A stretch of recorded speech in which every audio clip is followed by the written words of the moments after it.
तांदूळ, गहू, ज्वारी आणि विविध डाळींसह कांद्याच्याही दरात झालेल्या वाढीमुळे मुंबईकरांना आधीच महागाईची झळ बसली आहे. त्यात आता सुक्या दुधाचे दर लिटरला 9 रुपयांनी वाढणार आहेत. अन्न आणि औषध प्रशासन म्हणजेच एफडीएच्या कारवाईनंतर दुधाची भेसळ थांबली असली तरी दुधाचा तुटवडा सुरू झालाय.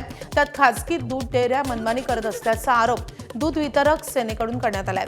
आरे किंवा महानंदाचं शासकीय दूध सुरू असतं तरी दरवाढ करता आली नसती असं संघटनेनं म्हटलंय. दुधात भेसळ होते आणि हे याला आळा बसल्यामुळेच हे दुधाचे चढेभाव सुरू झालेले आहेत. कुठेतरी भेसळ थांबली त्यामुळे जे विक्रेते आहेत त्यांनाही परवडत नाही आणि म्हणून त्यांनी हे दर वाढवल्याचा अर्थ काढायचा. होय होय बरोबर ना. एखाद्या जर तुमचा दुधाची आवक भेसळीचं दूध थांबल्यामुळे जी आवक होती आणि आता प्युअर दूध किंवा येते त्याच्यामुळे जी आवक कमी झाल्यामुळे दोघांना जो तुटवडा आहे त्याचा गैरफायदा घ्यायचा हा प्रकार आहे आणि जनतेला लुटायचा प्रकार आहे हा. एका बाजूनी चांगली वस्तू मिळायला पाहिजे हा त्याचा हक्क आहे आणि तो त्याला मिळालाच पाहिजे, ह्याच्यात दुमत असण्याचं काही कारण नाही.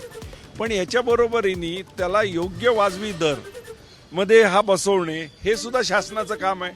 त्याच्याकडे पण लक्ष दिलं गेलं पाहिजे. आज ग्राहक जो आहे त्याचा सगळ्या बाजूनी सगळ्या भाववाढीच्या प्रेशरमध्ये तो दबत चाललाय. त्यामुळे कुठे कुठे त्यांनी ॲडजस्ट करायचं हा त्याचा आता दिवसाचं सगळं म्हणजे महिन्याचं बजेटच हळूहळू कोसळत चाललंय.